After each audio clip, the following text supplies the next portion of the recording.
അത് ആ ചക്രവർത്തി യോഗം മായാൻ കുറച്ചും കൂടെ കാലഘട്ടമുണ്ട്. രാജ്യം ഇനി മുന്നോട്ട് ഇതെങ്ങനെ മുന്നോട്ട്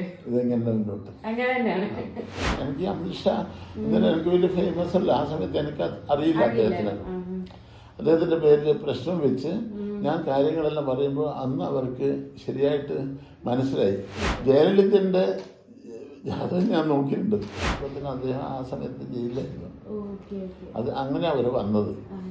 ആ ജയിലിൽ നിന്ന് ഇത്ര സമയത്ത് ഇന്ന സമയത്ത് തന്നെ അതേ സമയത്ത് തന്നെയാണ് പ്രത്യേകം. എൻ്റെ അച്ഛൻ്റെ അഞ്ചനാണ്, ഇളയച്ചനാണ് ജ്യോതിഷ ചക്രവർത്തി ജ്യോതിർഭൂഷൺ പണ്ഡിറ്റ് VPK പൊതുവാൾ. അദ്ദേഹം ലോകപ്രസിദ്ധനാണ്. എല്ലാ ജ്യോതിഷ വിഷയത്തിൽ അവാർഡുകൾ വാങ്ങിയതാണ്. ശ്രീലങ്കൻ ഗവൺമെൻറ്റിൻ്റെ, ഇന്ത്യ ഗവൺമെൻറ്റിൻ്റെ എല്ലാത്തിനും പുരസ്കാരങ്ങളും ഇതെല്ലാം വാങ്ങി. അദ്ദേഹം സ്ഥാപിച്ച സ്ഥാപനമാണ് ജ്യോതിസദനം. ഈ ജ്യോതിസദനാണ് ഞങ്ങളുടെ കുടുംബത്തിൻ്റെ എല്ലാ ആശയം. ഞങ്ങൾക്കെല്ലാം ആശയം തരുന്ന സഹോദരങ്ങളുടെ മക്കളും കുടുംബത്തിനും എല്ലാം തന്നെ VP കുഞ്ഞികൾ പൊതുവാൾ. അദ്ദേഹത്തിൻ്റെ സ്നേഹവും അദ്ദേഹത്തിൻ്റെ ഞങ്ങളെല്ലാം കഷ്ടപ്പെടുമ്പോൾ അദ്ദേഹത്തിൻ്റെ സഹകരണം സഹായവും കൊണ്ടാണ് ഞങ്ങളെല്ലാം വാസ്തവത്തിൽ ഇന്ന് ഈ നിലയിലെത്തിയത്. അച്ഛൻ അഗ്രികൾച്ചർ ലൈനിലാണ്. അപ്പോൾ കൃഷി മുതൽ ആ ലൈനിലേക്ക് പോയി. എങ്കിലും നമുക്ക് അച്ഛൻ വലുതാണെങ്കിലും ഇളയച്ചനാണ് ഇതിൻ്റെ എല്ലാം ഞങ്ങളെ കൺട്രോൾ ചെയ്യുന്ന ആൾ. ഒരു കുടുംബം കൺട്രോൾ ചെയ്യും. ഇളയച്ചൻ്റെ ലാസ്റ്റ് വാക്കാണ് കുടുംബത്തിൽ. അങ്ങനെയായിരുന്നു കുടുംബത്തിൻ്റെ സ്നേഹം. മക്കള്, കുടുംബം, മരുമക്കള്, പിന്നെ സഹോദരങ്ങളുടെ മക്കള്, എല്ലാം സഹോദരങ്ങൾ, എല്ലാവരുടെയും ആശ്രയം. കാരണം അത്രയും സ്നേഹമാണ്. നമ്മൾ സ്നേഹവും വാക്കും. കാരണം അവരവരെ അധ്വാനിച്ചാലും അവരുടെ വാക്കിൽ നിന്നാണ് നമ്മളെല്ലാം നമ്മുടെ ജീവിതം തന്നെ ഇവിടെ എത്താൻ കാരണം. അങ്ങനെ ആ സന്ദർഭത്തിൽ എൻ്റെ അച്ഛൻ പറഞ്ഞു. എനിക്ക് പിന്നെ ആദ്യം താല്പര്യം ഉണ്ടായിരുന്നില്ല. ഞാൻ എന്തെങ്കിലും തരത്തിൽ അതിനിടയ്ക്ക് പോലീസിലോ മറ്റേതിലും പോകാനെന്നും പറഞ്ഞ് ഞാൻ പോയി. അതിലെല്ലാം പരാജയപ്പെട്ട് വാസ്തവത്തിൽ പോയില്ല. പിന്നെ ഞാൻ എല്ലാവർക്കും തുറന്നു പറയുന്നതാണ്. പിന്നീട് ഞാൻ എന്നാ അലച്ചൻ പറഞ്ഞു, നീ ഇനി എവിടെയും പോകണ്ട, ഇവിടെ വന്ന് പഠിച്ചോ. 1972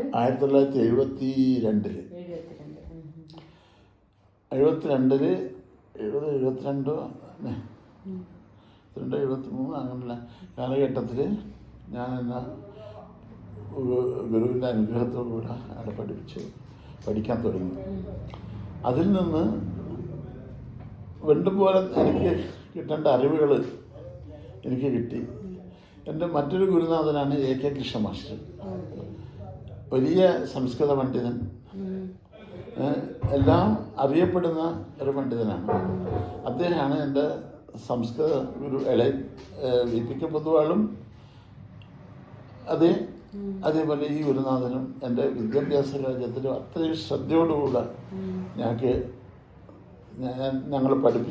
എന്നെ പഠിപ്പിച്ചൊരു നിലയിൽ എത്തിക്കണം എന്നുള്ള ആഗ്രഹത്തോടുകൂടെ വളരെ രാത്രിയായാലും പകലായാലും എപ്പോഴും തന്നെ എൻ്റെ വളർച്ചയ്ക്ക് വേണ്ടി സഹായിച്ചവരാണ് അവർ.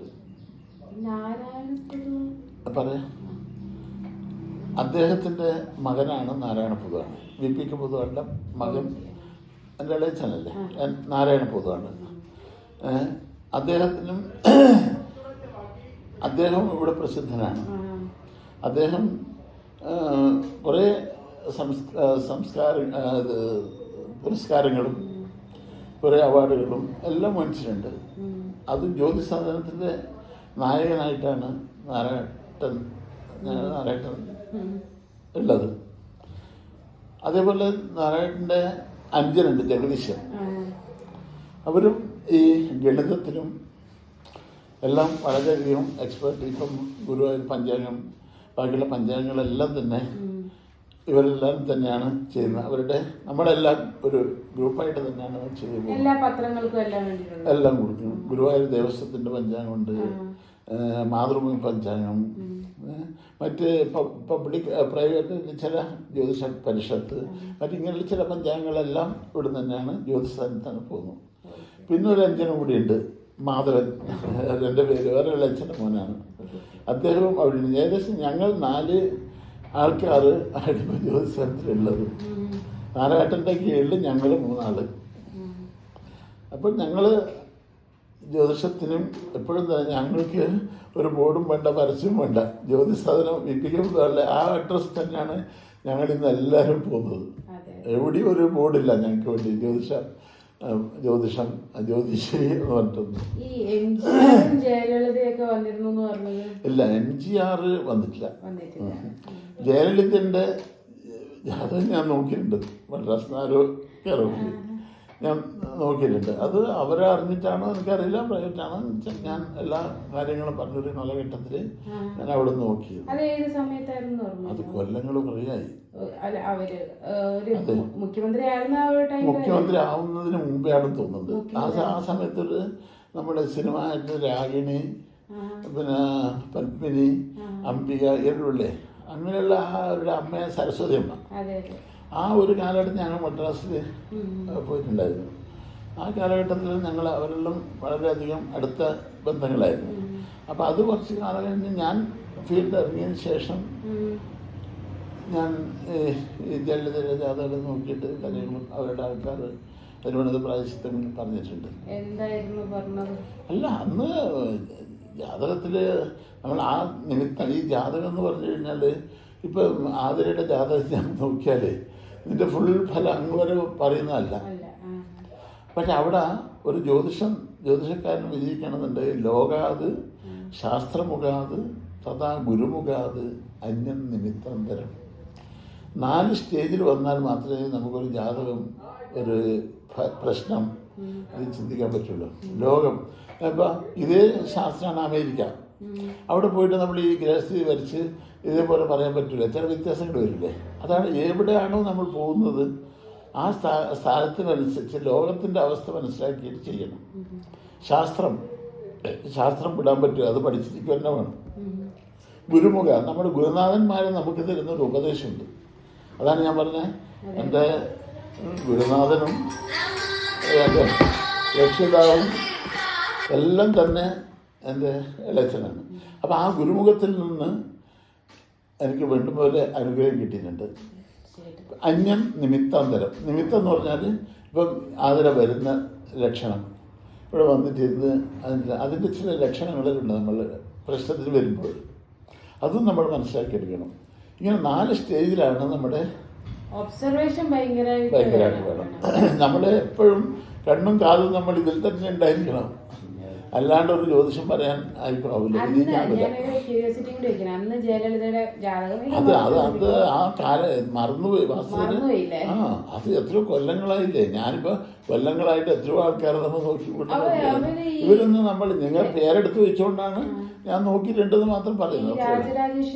ആ ക്ഷേത്രത്തിൽ അതെ വന്നിരുന്നു. അത് അവിടെ തൊഴുത് അത് ചെയ്തിട്ട് പോയിട്ടുണ്ടായിരുന്നു. ഇല്ല, ഞാൻ കണ്ടിട്ടില്ല. ഞാൻ ആ സന്ദർഭത്തിൽ ഞാൻ വേറെയാണ്. അന്ന് അദ്ദേഹം ഈ ഉണ്ണികൃഷ്ണൻ പണിക്കറാണ് അവരെ ഇവിടത്തേക്ക് വരാനില്ല ഏർപ്പാട് ചെയ്തത്. ജ്യോതിഷരുണ്ടായിരുന്നു. ഇതിപ്പോ സാറിന് ഒരുപാട് സുഹൃത്തുക്കളുണ്ടെന്ന് പറഞ്ഞു. അത് എല്ലാ രാഷ്ട്രീയ പാർട്ടികളിലും ഉണ്ട്. എല്ലാത്തിലും ഉണ്ട്. ചുമ നീ പഠിക്കുന്ന ഇങ്ങോട്ട് ഇരുന്നു. എല്ലാ രാഷ്ട്രീയ പാർട്ടിയിലും ഉണ്ട്. അപ്പൊ സാറിന് എന്തെങ്കിലും രാഷ്ട്രീയം ഉണ്ടോ? ഇല്ല. പക്ഷെ വോട്ട് ചെയ്യാൻ എത്തുമ്പോൾ നമുക്ക് നമ്മുടേതായിട്ടൊരു മനസ്സുണ്ടല്ലോ. അതാണ് രാഷ്ട്രീയം. അതന്നെ, അതിന് രാഷ്ട്രീയമായിട്ട് ഓടലും പിടിക്കലൊന്നുമില്ല. അത് ഞങ്ങളുടെ മനസ്സിലുണ്ട്. പാർട്ടി അല്ല, പാർട്ടി നമ്മൾ ഏറ്റവും സ്നേഹമുള്ളവരാണ്. കോൺഗ്രസ് പാർട്ടി ആയാലും കമ്മ്യൂണിസ്റ്റ് പാർട്ടി ആയാലും BJP ആയാലും. BJPയിലെല്ലാം വളരെയധികം അങ്ങനെയുള്ള VIPs എല്ലാം നമ്മൾക്ക് ബന്ധമുണ്ട്. ജ്യോതിഷം മാത്രമല്ല, ഇപ്പം എല്ലാ പേരെടുത്ത ആൾക്കാരും എനിക്കറിയാം. അതേപോലെ കമ്മ്യൂണിസ്റ്റ് പാർട്ടിയിലും നമുക്ക് ഏറ്റവും നമ്മുടെ ആൾക്കാർ ഇവിടുന്ന് പോയ ആൾക്കാർ MLA ആയിരിക്കും, മുഖ്യമന്ത്രി ആയിരിക്കും, പിന്നെ CPM സെക്രട്ടറി ആയിരിക്കും. ഇതെല്ലാം നമ്മുടെ പയ്യന്നൂർ വരാതെ ആരും പോവില്ല. പയ്യന്നൂരുണ്ട്. അങ്ങനെയാണ് അവരെല്ലാം ചില സമയങ്ങൾ പയ്യന്നൂർ നമ്മുടെ ജ്യോതിസ്ഥാനത്തിൻ്റെ മുമ്പിൽ തന്നെയാണ് AKG മന്ദിരം. അവിടെ വരാണ്ട് പോവില്ല. അവിടെ നിന്ന് ഉണ്ടെങ്കിൽ തന്നെ നമ്മളെല്ലാം അവിടെയും പോവും. അതുപോലെ കോൺഗ്രസിൻ്റെ കാര്യത്തിലായിക്കോട്ടെ, ഇപ്പോൾ BJPൻ്റെ എന്തെങ്കിലും ഫംഗ്ഷൻ ഉണ്ടെങ്കിൽ നമ്മൾ വിളിച്ചാൽ നമ്മൾ പോകും. പോകും. നമ്മളെല്ലാത്തിനും സഹകരിക്കുന്നവരാണ്. പക്ഷെ വോട്ട് അവർക്ക് ചെയ്യുമ്പോൾ ഒരു രാഷ്ട്രീയം അതൊരു രാഷ്ട്രീയം ഉണ്ടാവില്ലേ അതില്ല. അതില് ആദ്യം പറയോ? അത് നമ്മുടേതായിട്ടില്ല. അമിത്ഷാ വന്നു പറഞ്ഞത് 2011 അദ്ദേഹം 2011 അമിത്ഷായിട്ട് വന്നത്. എങ്ങനെയാണ് കണക്ഷൻ? എങ്ങനെയാണ് കണക്ഷൻ എന്ന് പറഞ്ഞാൽ അവരെ ഇങ്ങനെ നോക്കിയിട്ടാണോ ആരോ പറഞ്ഞിട്ടാണോ? അത് നമ്മുടെ ഒരു കുടുംബം അവിടെ ഉണ്ടായിരുന്നു, ഗുജറാത്തില്. അവിടെ വരുന്നത് അല്ല അല്ല നമ്മുടെ ഇവിടെ ഇല്ലേ സുധാ മേനോൻ, നിങ്ങൾ കേട്ടിട്ടുണ്ടാവും. അത് മാതൃഭൂമിയിൽ എഴുതുന്ന സുധാ മേനോൻ ഞങ്ങളുടെ റിലേഷനാണ്. അവള് എൻ്റെ അളിയൻ അന്നേരം അവിടെ വിജയബാങ്ക് മാനേജറായിരുന്നു. അപ്പം സുധാ വിദ്യാഭ്യാസ അപ്പം അവരിങ്ങനെ അന്വേഷിച്ച് നോക്കുന്നുണ്ട്. ആരോ സുധാ അന്വേഷിച്ച് ശ്രുതിയോട് അന്വേഷിച്ചിട്ട് എന്നിട്ടാ പറഞ്ഞ എൻ്റെ പയ്യനൂർ പോകണം എന്നാളുണ്ട്, മാധവപ്പുറ എൻ്റെ ബ്രദർ കൂടിയാണ്. അങ്ങനെ വന്നിട്ടാണ് ഞങ്ങളെല്ലാം. മീറ്റിംഗ് എങ്ങനെ? ആദ്യത്തെ മീറ്റിംഗ് എങ്ങനെയായിരുന്നു? ആദ്യത്തെ മീറ്റിംഗ് അവരുടെ ആൾക്കാരാണ് ആദ്യം വന്നത്. ഇവിടെ ആദ്യം വന്നിട്ട് വീട്ടിലായിരുന്നു. വീട്ടിൽ വന്ന് അവർക്ക് ഞാൻ തിരക്കാം. എനിക്ക് അമിത്ഷായുടെ ആൾക്കാരാണോ അവിടുന്ന് ആരാ വരുന്നതെന്ന് ഞങ്ങൾക്കറിയില്ലല്ലോ എവിടുന്ന്. അപ്പോൾ ഒരു ഗുജറാത്തിൽ നിന്ന് ഒരു അപ്പോയിൻമെൻ്റ് ഉണ്ടായിരുന്നു. വാസ്തവത്തിൽ അവർ വന്നിട്ട് 3 മണിക്കൂർ വെയിറ്റ് ചെയ്യേണ്ടി വന്നു ആദ്യം. അതിപ്പോഴും അവരുടെ ശിഷ്യന്മാർ പറയും, ഗുരുജിയിലായിട്ട് പോയിട്ട് 3 മണിക്കൂർ വെയിറ്റാണെങ്കിൽ. അങ്ങനെ ഇവർ വന്നു. ഞാൻ ഒരാളുടെ പേരിൽ പ്രശ്നം, എനിക്ക് അമിത്ഷാ ഇങ്ങനെ എനിക്ക് വലിയ ഫേമസ് അല്ല ആ സമയത്ത്, എനിക്ക് അറിയില്ല അദ്ദേഹത്തിൻ്റെ പേരിൽ പ്രശ്നം വെച്ച് ഞാൻ കാര്യങ്ങളെല്ലാം പറയുമ്പോൾ അന്ന് അവർക്ക് ശരിയായിട്ട് മനസ്സിലായി. അപ്പോൾ ഞാനത് പറഞ്ഞ സന്ദർഭത്തിന് അദ്ദേഹം ആ സമയത്ത് ജയിലിലായിരുന്നു. അത് അങ്ങനെ അവർ വന്നത്. ആ ജയിലിൽ നിന്ന് ഇത്ര സമയത്ത് ഇന്ന സമയത്ത് തന്നെ അതേ സമയത്ത് തന്നെയാണ് പ്രത്യേകം. അത് അവർക്കും വന്നവർക്കും എല്ലാവർക്കും വളരെ ഷോക്കായി. അതായി ഇത്രയും കൃത്യമായിട്ട് പറഞ്ഞു. അതിനുശേഷം പിന്നെ അമിത്ഷാ എന്നെ കാണണം തോന്നുന്നു, പയ്യന്നൂർ വന്നു. അത് അപ്പോ ഇവര് 3 പേര് വന്നതിനെക്കാട്ടിൽ മുമ്പാണ്? അല്ലല്ല, ഏത് അമിത്ഷാ 2011 വന്നെന്ന് പറഞ്ഞു. അപ്പൊ ഇവര് വന്ന് അതിനൊക്കെ ഒത്തിരി മുമ്പായിരിക്കും. അല്ല, അതിന്റെ കുറച്ച് ഇവരെ ഇറങ്ങുന്നതിന് മുമ്പ് തന്നെ അതും ജയിലിൽ നിന്ന് ഇറങ്ങുന്ന അത് പറയേണ്ട, അത് അതിലേക്ക് അറിയുന്ന തന്നെ. ആ സമയത്തൊരു വലിയ പ്രശ്നമല്ലേ. അപ്പൊ അതിന്റെ കുറച്ച് 1 മാസം മുമ്പേ 2 മാസം മുമ്പെയാണ് വരുന്നത്. ആ സമയത്ത് അദ്ദേഹം ഇറങ്ങിയല്ലോ. അദ്ദേഹം വന്നു. അദ്ദേഹത്തിന് വേറെ ഇടം പോകാൻ പറ്റില്ല ആ സമയത്ത്. കേരളത്തിലും കർണാടകത്തിലും പിന്നെ മഹാരാഷ്ട്രയും പോവാം, മറ്റേ ഗുജറാത്ത് പോകാൻ പറ്റാത്തൊരു സമയമായിരുന്നു. അങ്ങനെ നേരെ ഇവിടെ മാംഗ്ലൂർ എയർപോർട്ടിൽ വന്നു. ഞാൻ നമ്മുടെ കാര്യങ്ങൾ കൂടുതൽ സംസാരിച്ച് പിന്നീട് അദ്ദേഹം രാജരാജേശ്വരനെ തൊഴുത് ഞാൻ തന്നെയാണ് ഇതിലെ കൂടെ സുബ്രഹ്മണ്യ സ്വാമിയാണ് നമ്മുടെ സുബ്രഹ്മണ്യ സ്വാമി രാജരാജേശ്വരനും പയ്യന്നൂർ സുബ്രഹ്മണ്യം ഞങ്ങളുടെ ഉപാസന കുല ഗുരുവാണ് സുബ്രഹ്മണ്യ സ്വാമി. അതുപോലെ രാജരാജേശ്വരൻ എന്ന് പറഞ്ഞാൽ നിങ്ങൾക്ക് അറിയാലോ, കളിപ്പറമ്പ് രാജരാജേശ്വരൻ, പയ്യന്നൂർ സുബ്രഹ്മണ്യ സ്വാമി. സ്പെഷ്യൽ പൂജയുണ്ട് അവിടെ. സുബ്രഹ്മണ്യ സ്വാമിക്ക് രാജരാജേശ്വരന് സ്വർണ്ണക്കുടം വെച്ചിട്ടുള്ളതാണ്. അത് വലിയ ചിലവൊന്നും ഒരു 1000 രൂപയുടെ വരുള്ളൂ. അത് സ്വർണ്ണക്കുടത്തിൽ അത് നെയ്യ് വിശുദ്ധത്തോടുകൂടെ അവരെന്തെങ്കിലും പ്രാർത്ഥന ചെയ്തിട്ട് അതെടുത്തിട്ട് ഞങ്ങൾ അദ്ദേഹത്തിൻ്റെ കയ്യിൽ കൊടുത്ത് അതും എടുത്ത് ഉള്ളിൽ പോയിട്ട് ഉള്ളിൽ നിന്ന് ഭഗവാന്റെ മുമ്പിൽ വെക്കുന്ന വഴിപാടാണ് സ്വർണ്ണക്കുടം വെച്ച് തൊഴൽ. അതാണ് ഏറ്റവും വലിയ പ്രധാന വഴിപാട്. അവർ പയ്യന്നൂർ സുബ്രഹ്മണ്യക്ക് വേലായുധനാണ്. വേല് വെച്ച് തൊഴൽ നെയ്യമർദ്ദം. ഇതിലാണ് നമ്മുടെ വഴിപാടുകൾ. അപ്പോൾ അതെല്ലാം അദ്ദേഹം കൃത്യമായിട്ട് ചെയ്ത് പിന്നെ ഇടയ്ക്കിടയ്ക്ക് മൂപ്പർക്ക് സമയം കിട്ടുമ്പം വരും. വന്നിട്ടേ പോലും. അല്ല, ഇപ്പം അതിനുശേഷം മൂപ്പർ ഇതെല്ലാം വന്നല്ലോ. തിരുവനന്തപുരം വന്ന് പോകുന്നത് പറയുന്നുണ്ട്. ഈ ഭാഗത്ത് എങ്ങനെ വരുന്നുണ്ട്, എങ്ങനെ എന്നെ കൊല്ലിനെ വിളിക്കാൻ വന്നിരുന്നു. ഞാൻ പോയിരുന്നു. ഞാൻ 2 ആൾ പോയി. മൂപ്പർ സ്വീകരിച്ചു, തൊഴുതു, പൊന്നുണ്ടം വെച്ച് തൊഴുതു, മൂപ്പർ പോയി. പിന്നീട് ആ ഒരു സമയത്താണല്ലോ ഈ ജാതകം നോക്കുന്നതൊക്കെ. അല്ല, ആ സമയത്ത് ഞാനൊന്നും നോക്കാൻ പറ്റില്ല. അല്ല അതല്ല, ആദ്യം ഒരു ആദ്യം, പ്രശ്നം വെച്ചു ജാതകം നോക്കിയതൊക്കെ, പിന്നീട് അതിന്റെ പിന്നീട് ചില സന്ദർഭത്തിൽ ചില സന്ദർഭങ്ങളിൽ ചില ഇവർക്ക് ട്രിക്കി ആയിട്ടുള്ള അതന്നെ ചില കാര്യങ്ങൾ അന്നേരം ചിലപ്പോൾ സമയം ഇതെല്ലാം നോക്കുക. സമയ കാലങ്ങൾ നിർണ്ണയിക്കണമല്ലോ, ഇലക്ഷൻ വരിക അങ്ങനെയുള്ള സന്ദർഭത്തിൽ നമ്മൾ ചില സന്ദർഭത്തിൽ വിളിക്കും, അവരുടെ ആൾക്കാർ വിളിക്കും, അത് ചോദിക്കും. ഇല്ല, ഞാൻ ഡൽഹിയിൽ പോയിട്ട് കണ്ടിട്ടുണ്ട്, ഡൽഹിയിൽ പോയിട്ടുണ്ട്, ഞാൻ പോയാൽ ഞാൻ വിളിക്കും. നമുക്ക് അവിടെ എല്ലാ സൗകര്യവും സാറ് ചെയ്യും. പക്ഷെ അല്ല, അങ്ങനെ എല്ലാവരും ആയിട്ട് നമ്മൾക്ക് ബന്ധങ്ങളാണ്. രാഷ്ട്രീയക്കാർ മാത്രമല്ല, ജഡ്ജിമാരായിക്കോട്ടെ, വക്കീലന്മാരായിക്കോട്ടെ, എല്ലാം ഡൽഹിയിലായിട്ട് കൂടുതൽ കണക്ഷൻ എനിക്കുണ്ട്. ഇല്ലാന്ന് ഞങ്ങൾ പറയുന്നില്ല. മോദിനെ 2012 ഞാൻ കണ്ടത്. അത് അദ്ദേഹം അന്ന് ഗുജറാത്ത് മുഖ്യമന്ത്രി ആയിരിക്കുന്ന സമയത്ത്, അത് 12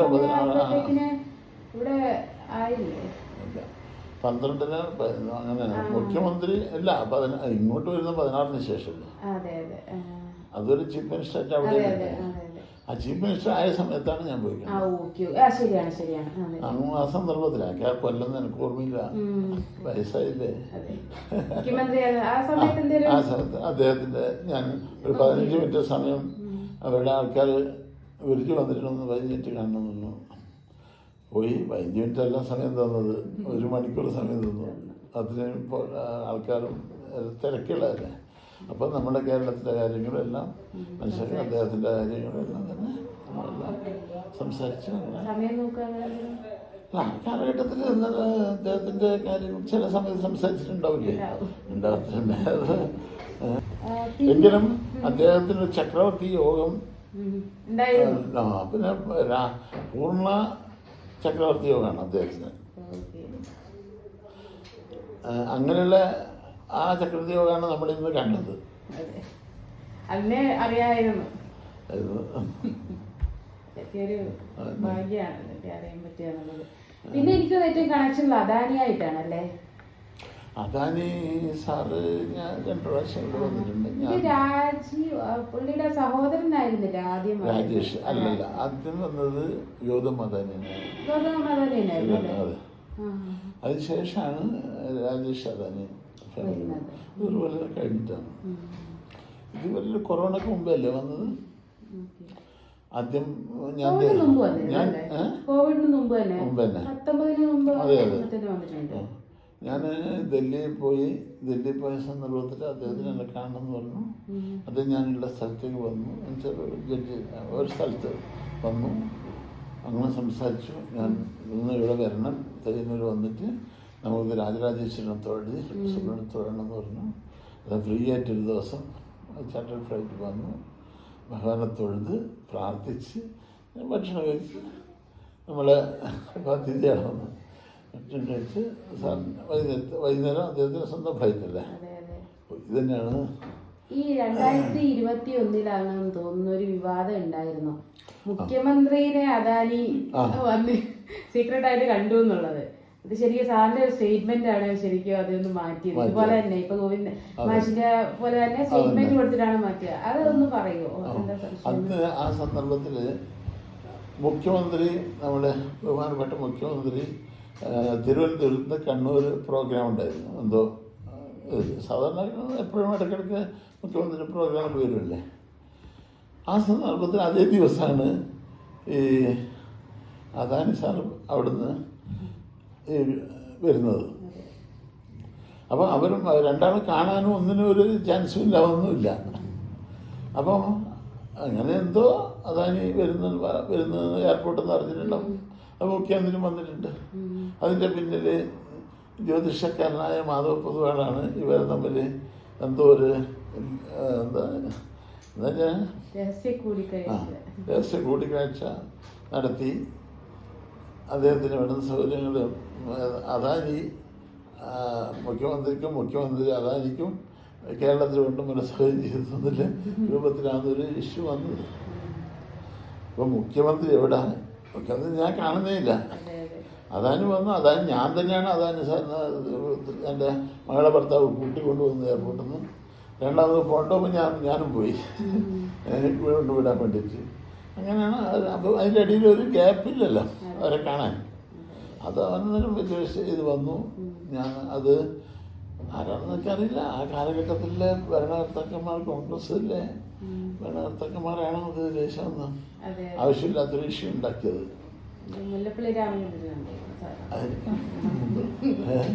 അപ്പം അതിനെപ്പറ്റി ഞാനൊന്നും ഇത് പറയുന്നില്ല. അങ്ങനെ അതൊരു ഇഷ്യമായി. പിന്നെ ആ സമയത്താണ് വലിയൊരു ഇഷ്യൂ. ഞാൻ കോവിഡും അത് കഴിഞ്ഞപാട് എനിക്ക് കോവിഡ് വന്നു. കോവിഡ് സമയത്തിന് മുമ്പേ എല്ലാം കഷ്ടകാല സമയമായിരുന്നു. എനിക്ക് കഷ്ടമൊന്നുമില്ല. എൻ്റെ അടുത്ത് എല്ലാവരും വരുന്നത് ഞാൻ എൻ്റെ പൂരം നക്ഷത്രമാണ്. നക്ഷത്രത്തിൽ എൻ്റെ ഇളയച്ചൻ പറഞ്ഞ് പുരുഷോത്തമനാകും, ഏറ്റവും നല്ല നിലയിൽ വരും. എനിക്ക് വിദ്യാഭ്യാസം സാമ്പത്തികമായ എല്ലാ തരത്തിലും ഈശ്വരൻ നല്ലൊരു അനുഗ്രഹം എനിക്ക് തന്നിട്ടുണ്ടായിരുന്നു. ആ അനുഗ്രഹം എനിക്ക് ഞാൻ ഇന്നും അനുഭവിച്ചുകൊണ്ടിരിക്കുന്നത്. ഈ രാഷ്ട്രീയത്തിന്റെ കാര്യം പറഞ്ഞല്ലോ, ഇപ്പൊ ഈ കേരളത്തിന്റെ ഇപ്പൊ വേണമെങ്കിൽ പേഴ്സണലി പറയാം, അല്ലെങ്കിൽ ഒരു സമയമൊക്കെ വെച്ച് നോക്കിയിട്ട് വേണം പറയാം. കേരളത്തിന്റെ ഒരു ഭാവി എന്തായിരിക്കും രാഷ്ട്രീയം? രാഷ്ട്രീയ ഭാവി ഞാൻ അങ്ങനെ പ്രവചിക്കാനാണ്. പേഴ്സണലായാലും നീ ഇത് ഇവിടെ കാണും. പേഴ്സണലി ഞാൻ പറയുന്നില്ല. അത് കാരണം ചില അത് മാറിയും വരും. ആ സന്ദർഭത്തിൽ രാഷ്ട്രീയക്കാരുടെ ഏറ്റക്കുറച്ചിലും പരസ്പരം ഉണ്ടാകുന്ന കാര്യങ്ങളാണ്. അതിൽ ഞാൻ കൈയിടുന്നില്ല, ഞാൻ പറയില്ല. വേറെ എന്തെങ്കിലും അതിൽ കണ്ടുപിടിക്കാണ് ചോദിച്ചോ. അവർ കർണാടകത്തിലെ എല്ലാ ആൾക്കാരും, മുഖത്തെ ചീഫ് മിനിസ്റ്റർ, അവരെല്ലാം ഞങ്ങൾ കണ്ടിട്ടുണ്ട്, സംസാരിച്ചിട്ടുണ്ട്. കേരളത്തിൽ കഴിഞ്ഞ മിനിസ്ട്രി വന്നത് അത് ഈ മാറി അല്ലാത്ത ആദ്യത്തെ മിനിസ്ട്രിയാണ് അല്ലെ, പിണറായി വിജയൻ ഗവൺമെന്റ് വരുന്നത്, റിപ്പീറ്റഡ് ആയിട്ട് വരുന്നത്. അത് ഒരു കോയിൻസിഡൻസ് പോലാണോ അതോ കോയിൻസിഡൻസ് ആയിരുന്നു? അല്ലല്ല, അത് പിന്നെ ഞാൻ പറഞ്ഞ രാഷ്ട്രീയത്തില് അപ്പോൾ അന്നേരം ചില പാർട്ടികൾ അങ്ങോട്ടും ഇങ്ങോട്ടും മാറുക, ചിലവർ കയറുക, ചിലവർ പോവുക. ഇതെല്ലാം വരുമ്പോൾ അത് മറ്റുള്ള പാർട്ടികൾക്ക് ചിലപ്പോൾ ഗുണവും ചിലവർക്ക് ദോഷവും. അപ്പോൾ ആ ഗുണം ചില സമയത്ത് നമ്മുടെ ഇപ്പോഴത്തെ ഭരണത്തിലേക്ക് വന്നിട്ടുണ്ടാവും. ഇനി നാളെ അതുപോലെ എന്താ സംഭവിക്കുന്നത് പറയാൻ പറ്റില്ല. അതുണ്ടാവുമല്ലോ, അത് സ്വാഭാവികമല്ലേ. അതിലുണ്ടാവുന്ന മറിമാറി എന്നാലും പറയില്ല നമ്മൾ. അത് അങ്ങോട്ടും ഇങ്ങോട്ടും അവർ അതിൽ ആ സന്ദർഭത്തിൽ എത്തുമ്പോൾ രണ്ടാളുടെയും ചാണക്യ സൂത്രങ്ങളോ ചില സൂത്രങ്ങൾ ഉണ്ടാവില്ലേ. വായൻ സഖാവ് കഴിഞ്ഞ ദിവസം പറഞ്ഞിരുന്നല്ലോ, ഞാൻ ഈ കഴിഞ്ഞ ദിവസം ഫോൺ വിളിച്ചപ്പോൾ പറഞ്ഞായിരുന്നു ആന്റണിയുടെ കാര്യം പറയാം. ആന്റണി മുഖ്യമന്ത്രിയാകുന്ന സമയത്ത് നാളും ആ സത്യപ്രതിജ്ഞ ചെയ്ത സമയവും തമ്മിൽ ചെയ്തില്ലായിരുന്നു എന്നൊരു ജോത്സ്യം പറഞ്ഞു എന്ന് പറഞ്ഞു. അതിലൊക്കെ അതെ, അത് അങ്ങനെ ഉണ്ടായിരുന്നു. അതൊരു ചിലവർക്ക് ആ സമയത്തിന് നക്ഷത്രത്തിൽ അത്ര നല്ല അഭിപ്രായമല്ല. നമ്മൾ ചെയ്യുന്ന ഒരു കർമ്മവും നമ്മുടെ നാളും തമ്മിലുള്ള ഒരു കർമ്മം ചെയ്യുന്ന സമയവും നമ്മുടെ നാളും തമ്മിലൊരു ചേർച്ചയില്ലായ്മ വന്നാൽ ചില നക്ഷത്രങ്ങൾ ചേർക്കാൻ പറ്റില്ല. ചില നക്ഷത്രങ്ങൾ യമരുദ്രാഹി മുപ്പൂരും തൃക്കെട്ടകനിൽ 8 നാൾ വിതക്കിൽ വിളയാ ഭൂമു യാത്ര പോകിൽ അവൻ വരാ. അപ്പം 8 നക്ഷത്രങ്ങൾ പറഞ്ഞിട്ടുണ്ട്. യമൻ ഭരണി, രുദ്രൻ തിരുവാതിര, അഹി ആയില്യം, മുപ്പൂരം 3 പൂരം, പൂരാടം പുരുട്ടാതി, തൃക്കേട്ട, കനൽ എന്ന് പറഞ്ഞാൽ കാർത്തിക. 8 നക്ഷത്രത്തിൽ വിതക്കൽ മുമ്പത്തെ ശാസ്ത്രമാണിത്. വിതം പറഞ്ഞാൽ കൃഷി ഇറക്കിയാൽ അത് ശരിയായിട്ട് കിട്ടില്ല. യാത്ര പോകിൽ അവൻ വരാം. ഒരാൾ യാത്ര പോയി കഴിഞ്ഞാൽ അവൻ പിന്നീട് തിരിച്ചു വരില്ല. അവനെന്തെങ്കിലും അപകടങ്ങളോ ദുരിതങ്ങളോ ഉണ്ടാവാം എന്ന് ശാസ്ത്രം പറയുന്നുണ്ട്. അത് ഈ 8 നക്ഷത്രത്തിനെ പറ്റി പറയാം. അതിപ്പോൾ അതിൻ്റെ ചില പാതകളും കാലം നോക്കിയിട്ടാണ് ചിലവർ കാര്യങ്ങൾ നടത്തിപ്പോകുന്നത്. ഇപ്പം ഞാൻ കേരളത്തിൻ്റെ പറഞ്ഞു ഓക്കെ, എന്താ രാജ്യത്തിൻ്റെ കാര്യം? രാജ്യം ഇനി മുന്നോട്ട് ഇങ്ങനെ തന്നെ മുന്നോട്ട്, ഇതെങ്ങനെ മുന്നോട്ട് അങ്ങനെ തന്നെയാണ്. അത് കുറച്ച് കാലഘട്ടത്തെ സംബന്ധിച്ച് നമുക്ക് അത് എന്ത് പ്രളയം വന്നു കഴിഞ്ഞാലും അതിൽ നിന്ന് വിട്ടുപോകുന്ന ലക്ഷണം കാണുന്നില്ല. കാണുന്നില്ല. അത് നമ്മുടെ ഒരു ഇതായിട്ട് തന്നെ പറയാം. പ്രവചനം എന്നല്ല, അത്രയും ജനങ്ങളിൽ ആ ചക്രവർത്തി യോഗം ഉണ്ടല്ലോ, ലോകം മുഴുവൻ അദ്ദേഹത്തിൻ്റെ പേരിന് ആ ഗൗരവം നിലനിർത്തിക്കൊണ്ട് പോവാം ആരായാലും. മനസ്സിലായി. അത് ആ ചക്രവർത്തി യോഗം മായാൻ കുറച്ചും കൂടെ കാലഘട്ടമുണ്ട്. ഇനി സമയമുണ്ടെന്നാണ് പറയുന്നത്. സമയത്തൊന്നും മാഞ്ഞു വരില്ല. ഇപ്പൊ ഗോവിന്ദ മാഷിന്റെ വിഷയം വന്നത്, ഇപ്പൊ ഈ കമ്മ്യൂണിസ്റ്റ് നേതാക്കന്മാരോട് സാറിന് അടുപ്പമുണ്ട്. നവകേരള സദസ് വന്നപ്പോഴത്തേക്കിന് മുഖ്യമന്ത്രിയുടെ ഗസ്റ്റ് ലിസ്റ്റ് ഉണ്ടായിരുന്നു, കണ്ണൂർ പ്രോഗ്രാം വന്നപ്പോ സാറ് ഉണ്ടായിരുന്നു. ഇപ്പൊ എങ്ങനെയാണ് അവരുമായിട്ടുള്ളൊരു ബന്ധമാണ് കമ്മ്യൂണിസ്റ്റ്? കാരണം ഞങ്ങളെ നാട് കമ്മ്യൂണിസ്റ്റിന്റെ നാടായിരുന്നു ഒരു കാലഘട്ടത്തിൽ. ഞങ്ങൾ വളർന്നതും ഞങ്ങളുടെ എല്ലാം നമ്മുടെ ഗ്രാമം ആ ഒരു കണ്ടോത്ത് എന്നാണ് ഗ്രാമത്തിൽ. മറ്റൊരു പാർട്ടി അവിടെ ഇല്ല. അപ്പം നമ്മളെല്ലാം ഒരേ പാർട്ടിയിൽ വിശ്വസിച്ച് വന്ന് പോയതാണ്. പിന്നെ അതിങ്ങനെ പരമ്പരയായിട്ട് ഇങ്ങനെ വന്നല്ലോ. അപ്പം കോൺഗ്രസ് ആണോ? കോൺഗ്രസും ഞങ്ങൾ തന്നെ. പിന്നീടാണ് നമ്മൾ കുറച്ചും കൂടെ കഴിഞ്ഞ പോലെ കോൺഗ്രസിന്റെ കാര്യത്തിലേക്ക് നമ്മൾ വരുന്നത്. നമ്മൾ അങ്ങനെയുള്ള ഒരു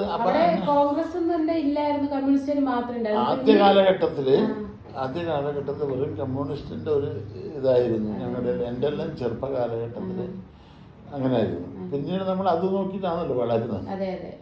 പിന്നീടാണ് നമ്മൾ രാഷ്ട്രീയത്തിൽ നമുക്ക് കുറേ അറിവിന് ശേഷമാണ് മറ്റുള്ള രാഷ്ട്രീയങ്ങളെല്ലാം മനസ്സിലാകുന്നത്.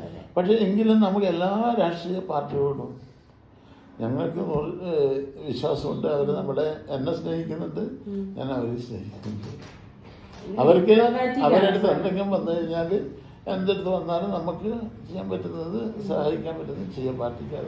ഈ വിശ്വാസത്തിന്റെ കാര്യത്തില് ബിജെപിനെക്കാട്ടി ഒരുപടി മുന്നിലുള്ളത് കോൺഗ്രസ്സുകാരാണ്. അത് കോൺഗ്രസ്സുകാർക്കുണ്ട്, ഇല്ലാന്നില്ല. വരാറുണ്ടായിരുന്നു മുമ്പേ. ഇന്നലെ സുധാകരൻ സാറ് പറയുന്നുണ്ടായിരുന്നു ഗോവിന്ദ പശുപാലിപ്പോ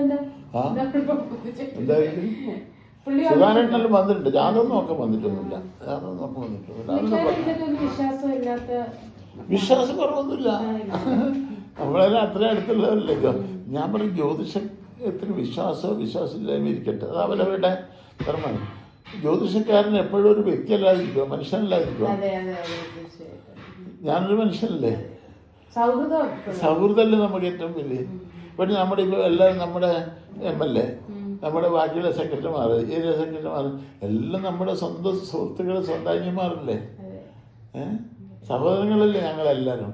അതുപോലെ കോൺഗ്രസ്സിൽ നമ്മളെ ഇവിടെ പയ്യന്നൂരിൽ ഇപ്പം നമ്മുടെ ജയനാണ്, PC ജയൻ, അവരെല്ലാം നമ്മുടെ സ്വന്തം അന്യൻകുട്ടിയാണ്.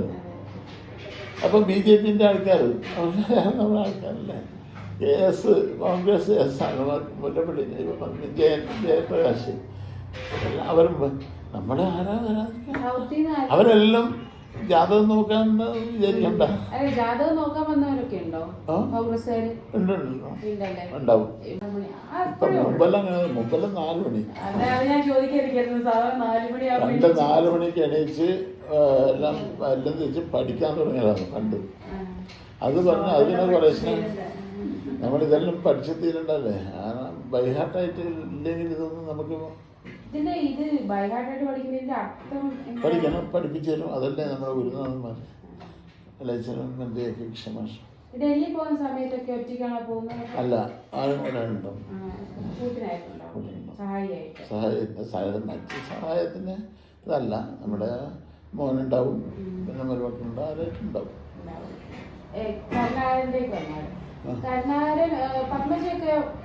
പത്മജയോട് വന്നിട്ടുണ്ട്, മുരളിയേട്ടൻ വന്നിട്ടുണ്ട്. അതും ജാതകം നോക്കാനെന്നല്ല വന്നത്. ഇവിടെയെല്ലാം ഫംഗ്ഷൻ ഉണ്ടെങ്കിൽ ഞങ്ങളുടെ ബന്ധങ്ങൾ പണ്ട് അങ്ങനെയല്ലേ. ഞാൻ പറഞ്ഞു ഏത് പാർട്ടിക്കാരാണ് ഞങ്ങൾ ബന്ധമില്ലാത്ത എല്ലാ പാർട്ടിക്കാരും. അതും എല്ലാ ആൾക്കാരും ഞങ്ങൾ ബന്ധമുള്ളവരാണ്. ഒരു പ്രത്യേകിച്ച് ഇതൊന്നുമില്ല. വിശ്വാസത്തിലോട്ട് വന്നാണ്ടല്ലോ, ഇപ്പൊ കമ്മ്യൂണിസ്റ്റുകാരെ വിശ്വാസമില്ല. ഇപ്പൊ ആരാണ് കമ്മ്യൂണിസ്റ്റുകാരാണല്ലോ അല്ലേലും, ഇതില് വിശ്വാസത്തിന്റെ ഒരു കാര്യമുണ്ടോ? ദൈവവിശ്വാസത്തിന്റെ ഒരു കാര്യമുണ്ടോ ഈ സമയം? കാരണം നമ്മൾ പ്രാർത്ഥിക്കുന്നല്ലേ, ഗുരുഭ്യശ്ച മയാ ബദ്ധോയ മഞ്ജലി പ്രസന്ന മനസ്സസ്തേമി സത്യാൻ കുർവന്തു ഭാരതി എന്നാണ്. അവിടെ പറയുന്നത് ഗുരുഭ്യശ്ച ഗ്രഹേഭ്യശ്ച മയാ ബദ്ധോ, എൻ്റെ ഗുരുനാഥനെയും ഗ്രഹേശ്വരന്മാരെയും ഗുരുനാഥന്മാരെയും എല്ലാം എൻ്റെ ഉപാസനാദേവന്മാരെയും പ്രാർത്ഥിച്ചുകൊണ്ടാണ് ഞങ്ങളൊരു കാര്യം പറയാൻ ഇറങ്ങുന്നത്.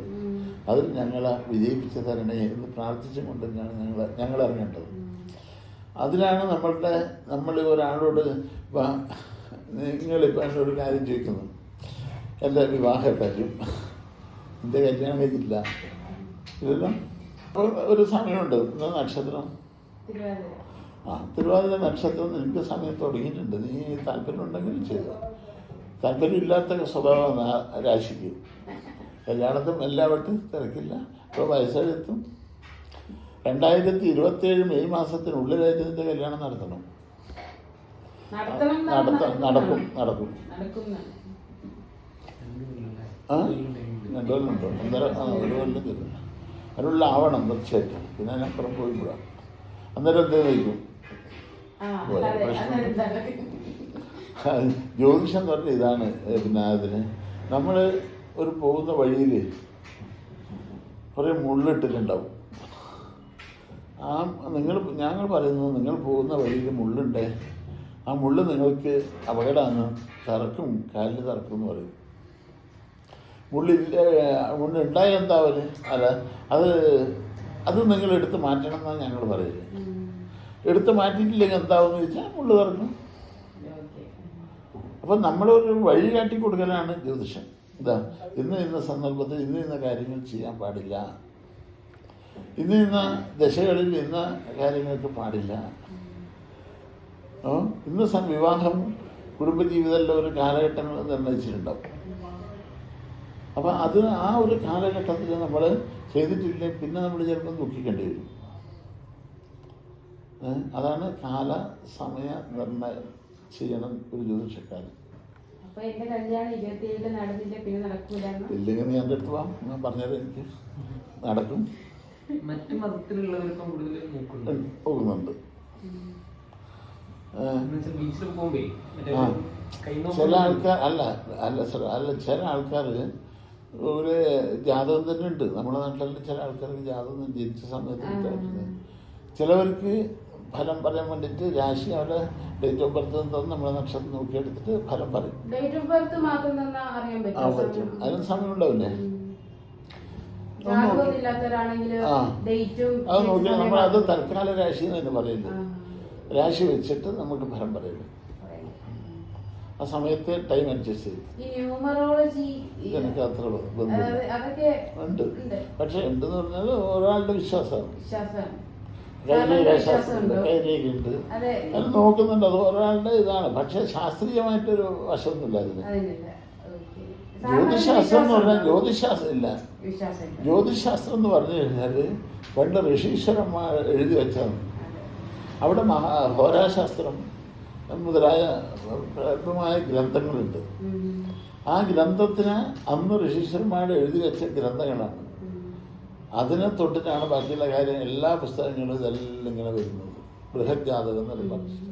എനിക്ക് സ്ഥലം അറിയില്ല, പക്ഷെ ഞാൻ കേട്ടിട്ടുണ്ട് ഈ കഴിഞ്ഞ ജന്മത്തിൽ ഇത്ര ജാതകങ്ങൾ എഴുതി വെച്ചിട്ടുണ്ട്, ആ ജാതകം അനുസരിച്ചിട്ട് നടക്കാൻ ചാൻസ് ഉണ്ട് എന്ന് പറഞ്ഞിട്ട്.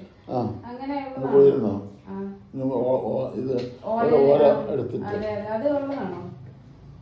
ഉള്ളതുണ്ട്. അത് തൽക്കാലം പിന്നെ ആരും പോയിട്ടില്ല. ഒരു പ്രാവശ്യം പോകും, രണ്ടാമത്തെ പ്രാവശ്യം തിരിച്ചു വരും. ജ്യോതിഷം അങ്ങനെയല്ല.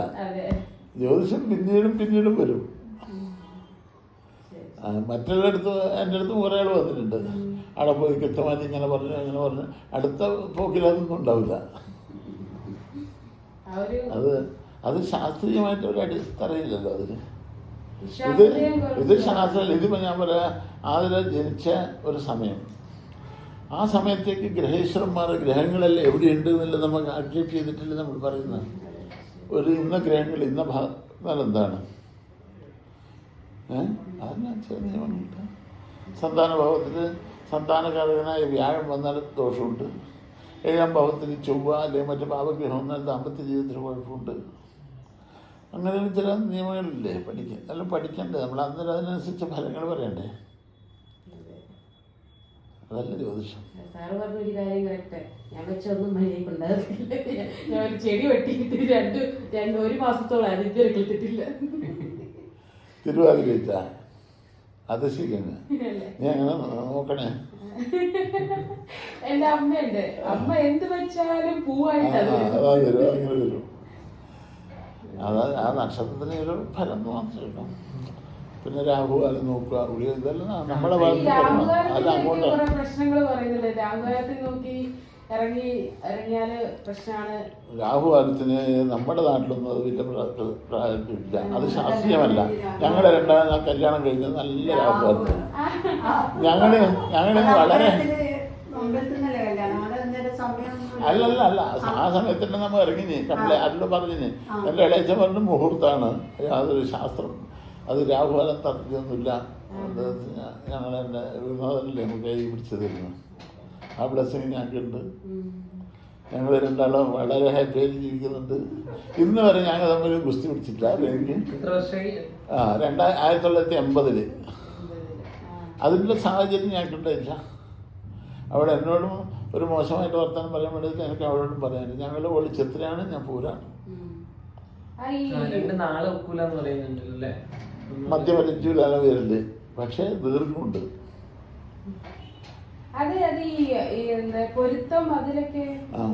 ബാക്കി പൊരുത്തങ്ങളെല്ലാം യസ്യം മനസമാസക്തമേവ വിവഹൽപുത. അല്ല യസ്യം അല്ല എന്തുണ്ടെങ്കിലും തന്നെ നമ്മൾക്ക് എത്ര ജാതകം 100% പൊരുത്തമുണ്ടെങ്കിലും നിങ്ങൾ മനപ്പൊരുത്തം ഉണ്ടാവണം എന്നാണ് ശാസ്ത്രം പറയുന്നത്. അതില്ലെങ്കിൽ പോയി. ഈ ജാതകം നോക്കാതെ കല്യാണം കഴിക്കുന്ന അധികം ആൾക്കാരുണ്ടല്ലോ. ഉണ്ട്. അപ്പൊ അത് എന്തൊരു പ്രശ്നം അങ്ങനെ വരുന്നുണ്ട്. ഇന്ന് ഞാൻ പറയാം, ഇന്ന് എൻ്റെ അടുത്ത് 2 ജാതകം വന്നിട്ടുണ്ട്. ഒന്ന് ദാമ്പത്യത്തിൻ്റെ വിഷയത്തിൽ വന്നു, ഒന്ന് കല്യാണം കഴിച്ചിട്ട് അത്രയായിട്ടുള്ളൂ 2 കൊല്ലം. ആ കുട്ടിയുടെ ജാതകം ഞാൻ രണ്ടാമത് നോക്കുമ്പോൾ ജാതകങ്ങൾ കൊള്ളുന്നില്ല. ഞാൻ പിന്നെ കൊണ്ടുപോയി അവർ നോക്കിയിട്ടുണ്ടാവില്ലേ. ഞാൻ പറഞ്ഞു ജാതകം നോക്കിയിട്ടല്ലെന്ന് വെച്ചു. ഇല്ലാന്ന് പറഞ്ഞു. ഒരു ഇഷ്ടപ്പെട്ട് കല്യാണം കഴിച്ചത്. ആ കുട്ടിക്ക് വയറ്റിൽ ക്യാൻസർ. അപ്പം നമ്മൾ ചില സന്ദർഭത്തിൽ നമ്മളത് ശ്രദ്ധിക്കാതെ ഇഷ്ടപ്പെട്ട് കല്യാണം മനപ്പുറത്തായിട്ടും അവിടെ വന്നില്ല ദോഷം. അങ്ങനെ സംഭവിക്കുന്നുണ്ടല്ലോ. 100% ചേർത്ത ജാതകത്തിലും 100% കൊണ്ട ജാതകത്തിലും അപകടങ്ങൾ സംഭവിക്കുന്നുണ്ട്. 50% വന്ന ജാതകത്തിലും ഉത്തമമായിട്ടുണ്ട്. അതിന് നമ്മുടെ എന്താ വെച്ചാൽ അവിടെയാണ് മാനസികമായിട്ടുള്ള പൊരുത്തങ്ങൾ. 2 കുടുംബങ്ങളും 2 കുട്ടികളുടെ ആ മനപ്പൊരുത്തങ്ങൾ പൂർണ്ണമായിട്ടുണ്ടെങ്കിൽ അങ്ങനെ ജാതകം നമുക്കവിടെ ഇതല്ല. നമുക്ക് ആ മനപ്പൊരുത്തം ശാസ്ത്ര ആചാര്യം തന്നെ പറയുന്നുണ്ട്. വിശ്യം മനസമാസക്തമേ. നിങ്ങൾക്ക് പൊരുത്തങ്ങൾ കുറഞ്ഞാലും മനപ്പൊരുത്തമുള്ള ഒരു കുടുംബമാണെങ്കിൽ നിങ്ങൾ ചെയ്തോ. അതാണ് ശാസ്ത്രം. എനിക്കാ ഭാവി എന്ന് പറഞ്ഞാൽ കുറേ 2-3 സ്ഥലത്തു നിന്ന് ഞാൻ രക്ഷപ്പെട്ടിട്ട് ഒരു ഹാർട്ട് ഫുൾ ഓപ്പറേഷൻ ചെയ്തിട്ട് ഹാർട്ടിനെ ക്ലീൻ ചെയ്ത് വെച്ചാണ്. ഇവിടെ ഭാഗ്യം കൊണ്ട് ഞാനിങ്ങനെ ഉണ്ട്. കൊറോണ വന്ന സമയത്ത് ശരിക്ക് ബോഡി പടുത്ത് വരുന്ന ഒറ്റ കാത്തിരുന്നു. ആ സമയത്ത് അവിടുന്ന് ഞാൻ രക്ഷപ്പെട്ടത്. ഏതിന്? പക്ഷെ അവിടെ വന്നാൽ നിങ്ങൾ എന്ത് രോഗം ഉണ്ടായാലും ആത്മവിശ്വാസമല്ലേ ഇതിന്. ഞാൻ എനിക്ക് ഡോക്ടർ പറഞ്ഞ 50-60 ആണെന്ന്. 50 നിങ്ങൾക്ക് 60 നിങ്ങൾക്ക് ലെസ്സാണ്.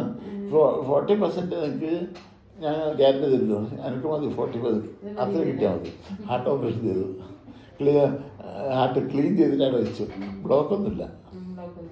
അപ്പോൾ എൻ്റെ ലൈഫിന് അത്ര നമുക്ക് അങ്ങനെ ഒന്നുമില്ല, ചിന്തിക്കുന്നില്ല.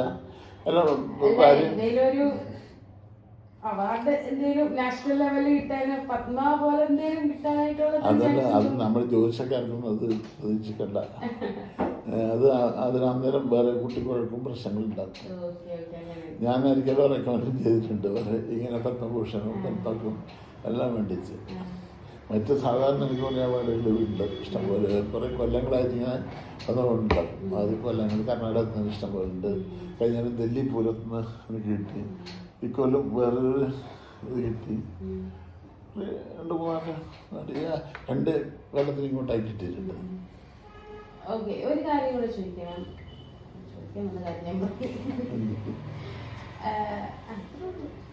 അത്രേ ഉള്ളൂ. ബാക്കി നീ നല്ല ടേസ്റ്റ് നാട്ടുകാർക്ക് വായിക്കാനുള്ള സ്ത്രീകള് ഉണ്ടാവില്ല നോക്കുന്ന പിന്നെ സ്ത്രീകളെ പറഞ്ഞിട്ട് മുസ്ലിംസ് ചെയ്തില്ലേ? അല്ല അല്ല നോക്കുന്നവര് അല്ലല്ല, നമ്മളെ ഇതിലൊന്നും അങ്ങനെ ഇല്ല. ചില ദിക്കിലുണ്ട് മുസ്ലിംസ് ഒക്കെ വന്നിട്ട് ജാതകം അത് നോക്കുന്നുണ്ട്. അവർക്ക് ഇതൊന്നും പ്രശ്നമില്ല. രാശി വെച്ചിട്ടല്ലേ പറഞ്ഞു. സമയം നോക്കിയിട്ട് എനിക്ക് അവർക്ക് നാളെ നോക്കി വെക്കുന്നുണ്ടല്ലോ. നാളെ ചിലവർ നോക്കി വെക്കും, യാതൊന്നും നോക്കി വെക്കും. ക്രിസ്ത്യൻസ് ഇല്ലേ, ക്രിസ്ത്യൻസ് നോക്കുന്നുണ്ട്. ആൾക്കാരെല്ലാം നമ്മൾ ജ്യോതിഷത്തിനെ പറ്റി ആർക്കും തള്ളാനൊന്നും പറയില്ല. ഇവരിങ്ങനെ പ്രസംഗിച്ചെടുക്കുന്നതല്ലേ. കുറച്ച് ആത്മവിശ്വാസം കൂടെ കിട്ടുമെന്ന് തോന്നുന്നല്ലേ? ആത്മവിശ്വാസം എന്ന് പറയുന്ന പിന്നെ സാധനം നമ്മളെ ഒരു അഡ്വൈസ് അല്ലേ അതിൽ. ഞാൻ പറയും ചില കുട്ടികളുടെ വിദ്യാഭ്യാസത്തിൻ്റെ അടുത്ത് എത്തുമ്പം കുട്ടികൾ പഠിക്കാനൊക്കെ ആവില്ല, ഇതാവില്ല എന്ന് പറഞ്ഞിട്ട് കുട്ടികളെ രക്ഷിതാക്കന്മാരായിട്ട് കൊസർത്തുന്നുണ്ട്. ഈ സന്ദർഭത്തിൽ ചിലപ്പോൾ അവർ കൂട്ടിയിട്ട് വരും, ഇല്ല അമ്മ വരും, ഞാൻ പറയും അവർ കൂട്ടിയിട്ട് വാ. അങ്ങനെ എത്ര കുട്ടികളെ ഞാൻ ശരിയാക്കി എടുത്തിട്ടുണ്ട്. ഞാൻ അവനോട് പറയും, മോനെ നിന്റെ ഫ്യൂച്ചർ നിനക്ക് ഈ ഒരു കൊല്ലം നീ കഷ്ടപ്പെട്ടാലേ, കഷ്ടപ്പെട്ട് കഴിഞ്ഞാൽ നിനക്ക് നിന്റെ ലൈഫ് നീ എവിടെയെത്തി. അതിങ്ങനെ കുട്ടികളെ നമ്മൾ ബോധ്യപ്പെടുത്തിക്കാനായിട്ട് കൊടുക്കാനുള്ള അതാണ് ഞങ്ങളെ കൊണ്ട് പറ്റുന്ന ഒരു അഡ്വൈസ്. ദാമ്പത്യം അങ്ങെത്തി, ഡൈവേഴ്സിറ്റിയിലെത്തി ഞാൻ എത്രയോ കുട്ടി ശരിയാക്കി എടുത്തിട്ടുണ്ട്. അവരെ കാര്യങ്ങൾ മനസ്സിലാക്കി എല്ലാ പ്രാവശ്യങ്ങളും പറഞ്ഞ് അവരെ നമ്മൾ അഡ്വൈസ് കൊണ്ട് ഞാൻ ശരിയാക്കി. അപ്പം ചില രോഗികൾ വരും, രോഗികളോട് ഞാൻ പറഞ്ഞ ഉടനെ നിങ്ങൾ ഇന്ന രോഗമാണെന്ന് പറഞ്ഞാൽ അവർ അന്നേരം തന്നെ മരിക്കും ഇല്ലേ? അവരെ നമ്മൾ എത്ര ആശ്വസിപ്പിക്കുന്നു, നിങ്ങൾ ദീർഘായുസുണ്ട്, നിങ്ങൾ രോഗത്തിന് ശമനമുണ്ട്, ഭയപ്പെടണ്ട ഇതെല്ലാം പറഞ്ഞാൽ അവർ എത്രയോ ആശ്വാസം കിട്ടിയവിടെ. അങ്ങനെ ഒരു നല്ല അഡ്വൈസിലൂടെ പോകുമ്പോഴാണ് ജ്യോതിഷം വെറും ശാസ്ത്രം കൊണ്ട് മാത്രമല്ല മറ്റും അവർക്ക് കൊടുക്കാൻ പറ്റുന്ന അഡ്വൈസുകളാണ്. അത് ജാതകമൊന്നും നോക്കാതെ ജീവിക്കുന്നുണ്ട്. മുസ്ലിംസ് നോക്കുന്നുണ്ടോ, ക്രിസ്ത്യൻസ് നോക്കുന്നുണ്ടോ, അല്ല നമ്മുടെ കൂട്ടത്തിൽ തന്നെ ഹിന്ദുക്കളും ഉണ്ട്. കൂട്ടത്തിൽ നോക്കാതെ ഉണ്ട്. ഇല്ല ഇല്ല അല്ല അല്ല നോക്കാത്തവരുണ്ട്. പക്ഷെ അവർക്കൊരു കുഴപ്പമായിട്ടൊന്നുമില്ല. അങ്ങനെ ഞാൻ പറഞ്ഞ അവിടെയാണ് വിശ്വാസം. ശാമി വിശ്വാസം ഫലദായനാണ്. ആ ഒരു ധൈര്യം, കോൺഫിഡൻസ് എല്ലാവരും ഉള്ള ജാതകം ഉണ്ടാവണമെന്നൊന്നുമില്ല. ഗോവിന്ദമാഷൊക്കെ വിശ്വാസികളല്ല അല്ല. അപ്പൊ ഇവരോട് എന്തെങ്കിലും ഇങ്ങനെ പറഞ്ഞിട്ടുണ്ടായിരുന്നു? ഇല്ലില്ല, ഞാൻ ഒന്നും പറയേണ്ടി വന്നില്ല. മാഷ അങ്ങനെ വന്നത് അല്ല. മാഷ എൻ്റെ ഈ ലോകം അല്ല സാറ് വിശ്വാസമൊക്കെ ആവാം, ഉപദേശങ്ങൾ കൊടുക്കുന്നുണ്ടോ? അല്ല, അങ്ങനെ പറയാൻ അവരോടുള്ള അവരോടുള്ള റെസ്പെക്റ്റ് നമുക്കനുസരിച്ച് നിങ്ങൾ ജ്യോതിഷം വിശ്വസിക്കണം, നിങ്ങൾ അതാവണം എന്ന് പറയാൻ നമുക്ക് പറ്റില്ല. പിന്നെ മറ്റുള്ള ചില ആൾക്കാരോട് കോൺഗ്രസ്സുകാരോട് നമുക്ക് പറയാം. ഞാൻ പറയും ചില നമ്മുടെ സഹായക്കന്മാർ കുഞ്ഞോട് പറയാം, എന്തെങ്കിലും അവർക്കൊന്നും പ്രശ്നം, എടാ നീ എല്ലാവർക്കും വന്നിട്ട് ജാതകം നോക്കി തമാശയിലും കൂടെ ഞാൻ ഇടയ്ക്ക് ഫംഗ്ഷനിലെല്ലാം കണ്ടു കഴിഞ്ഞാൽ പറയും നിങ്ങൾക്കെല്ലാം ഗ്രേപ്പകൾ വരാൻ തുടങ്ങി. ഞാൻ അത് സമയമായിട്ട് പറയും. അന്നേരം അവരൊന്നും തമാശ തിരിച്ചെടുക്കും.